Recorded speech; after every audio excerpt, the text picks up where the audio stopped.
दोस्तों कैसे हैं आप सब लोग। आज हम बात करने वाले हैं कि इंडियन जुडिशरी में जो लाखों केसेस पेंडिंग पड़े हैं वो किस लिए पेंडिंग पड़े हैं और क्यों आज आम आदमी कोई एक केस करने से डरता है। क्योंकि उसको पता है कि मैं अगर कोई केस कर भी दूंगा तो उस केस का रिजल्ट आने में कितना समय लगेगा और मुझे कितनी बार कोर्ट कचहरी के चक्कर काटने पड़ेंगे, मेरा कितना पैसा और कितना वक्त बर्बाद होगा। ये सारी चीज़ों का अंदाज़ा उसको अच्छी तरह से है। लेकिन ये सिस्टम ऐसा क्यों बन गया है? क्या जुडिशरी पे अब लोगों का भरोसा उठ गया है? हालाँकि ऐसा नहीं है, जुडिशरी ने समय-समय पर ऐसे फैसले दिए हैं जिनकी वजह से बहुत सारे लोगों को राहत मिली है और आगे भी मिलती रहेगी।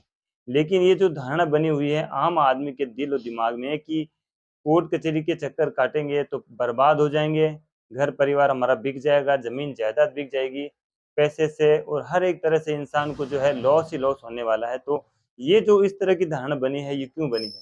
दोस्तों इसी के बारे में आज हम चर्चा करने वाले हैं, लेकिन उससे पहले आज मैं आपको एक खबर खबर बताने वाला हूँ।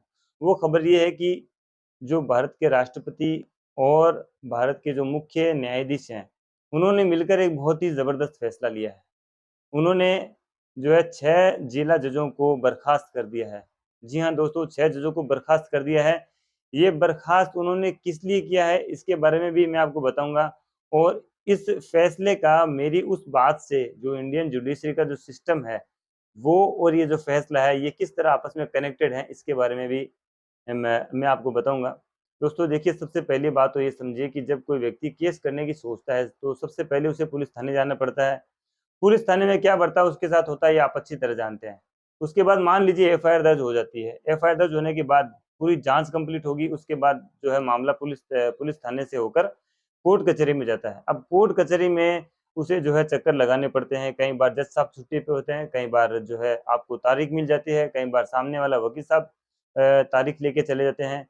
कभी कोई चीज़ यानी कुछ न कुछ जो है तारीख पे तारीख, जैसा कि वो डायलॉग है, तारीख पे तारीख आपको मिलती रहती है, लेकिन न्याय नहीं मिलता। न्याय मिलता है देरी से और वो न्याय तब मिलता है जब आपका उस न्याय से आपका भरोसा उठ जाता है या वो चीज़ जब आपको तुरंत रिलीफ़ की ज़रूरत थी, उस वक़्त वो चीज़ नहीं मिलती। वो चीज़ जब बाद में मिलेगी तो उसका कोई महत्व नहीं रह जाएगा।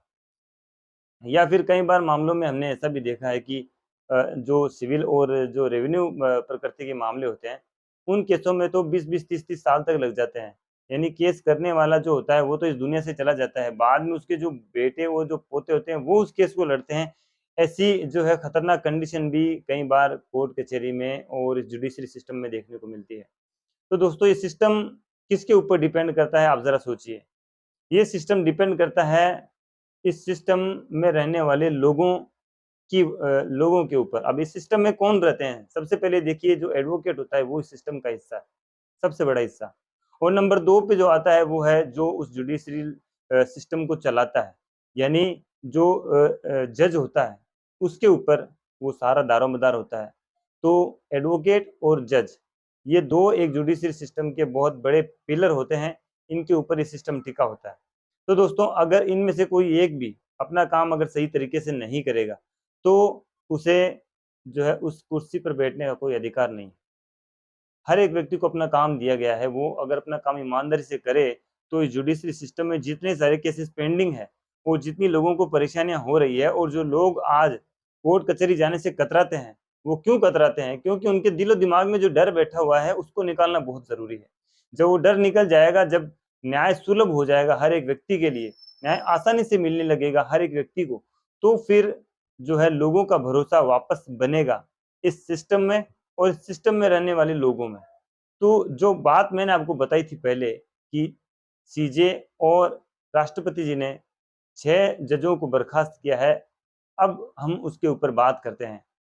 देखिए, जब ऐसा फैसला जब आता है कि 6 जजों को बर्खास्त कर दिया गया, तो जानने की इच्छा होती है कि ऐसा आखिर उन्होंने क्या किया कि उनको बर्खास्त करने की ज़रूरत पड़ी। देखिए, उसी सिस्टम का हिस्सा हैं ये लोग जिस सिस्टम की हम बात कर रहे हैं। अगर इस सिस्टम में ये लोग काम सही तरीके से नहीं करेंगे तो इनको बर्खास्त करना तो लाज़मी है और ऐसे लोगों को बर्खास्त करना भी चाहिए। एमपी जो है स्टेट, वहाँ से ये शुरुआत हुई है दोस्तों।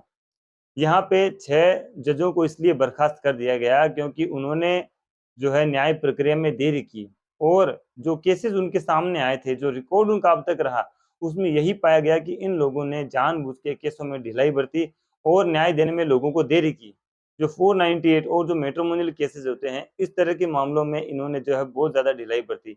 इसके लिए लोगों को कितनी सारी परेशानियों का सामना करना पड़ा और इनके इसी एक्ट को देखते हुए जो है इनको 6 जजों को बर्खास्त कर दिया गया।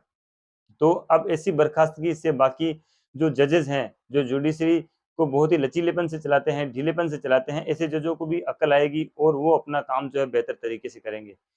देखिए दोस्तों, ये जो सिस्टम है, ये जो है अब पूरे देश में लागू होने वाला है। अगर कहीं भी कोई भी जज जो है अपने काम में कोताही बरतते हुए पाया जाता है या वो लोगों को न्याय देने में जो है ढिलाई बरतता है, तो ऐसे जज के ऊपर कार्रवाई होनी चाहिए।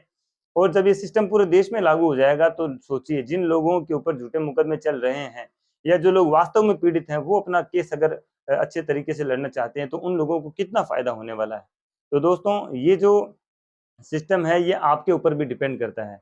आप भी जो है अगर इस सिस्टम को सही तरीके से फ़ॉलो करते हैं, कानून का सही तरीके से इस्तेमाल करते हैं, तो उस कानून का फ़ायदा आपको भी मिलेगा और बाकी हर एक इंसान को मिलेगा। तो दोस्तों, मेरे कहने का मतलब यही है कि अगर आप चाहे पीड़ित हों या जो है आप इसमें मुल्ज़िम पक्ष हों, कोई भी हो, चाहे आपके साथ में घटना होती है या आपने किसी के साथ में घटना की है, कानून के ऊपर तो आपको भरोसा रखना पड़ेगा। जब आप कानून के ऊपर भरोसा करेंगे, आप उस सिस्टम को फ़ॉलो करेंगे जो सिस्टम जो है इस संविधान ने हमें दिया है, तो उस सिस्टम में रह के ना तो आपको तकलीफ़ होगी, ना सामने वाले को तकलीफ़ होगी। तो दोस्तों, उम्मीद करता हूँ कि जो है मेरा जो संदेश है, ये आप लोगों तक ज़रूर पहुँच गया होगा और ख़ासकर मैं कहना चाहूँगा ऐसे लोगों को जो बेवजह किसी को परेशान और तंग करने के लिए झूठे मुकदमे दर्ज कराते हैं। सोचिए अगर उनके ऊपर भी इस तरह का कोई मुकदमा दर्ज कर दिया जाए और वो भी अगर दूसरे लोगों की तरह कितना परेशान हो, तो वो इस बात को समझ सकते हैं कि उनकी वजह से कितनी परेशानी होती है। तो दोस्तों, ख़्याल रखिए, सुरक्षित रहिए और अगर आप मेरे चैनल को पहली बार देख रहे हैं तो हमारे वीडियो को लाइक ज़रूर करें और चैनल को सब्सक्राइब ज़रूर करें ताकि हम आपके लिए नए-नए वीडियो जो भी लेकर आते रहेंगे उसकी सूचना आपको सबसे पहले मिलती रहेगी। दोस्तों, ख़्याल रखिए, सुरक्षित रहिए, तब तक के लिए जय हिंद।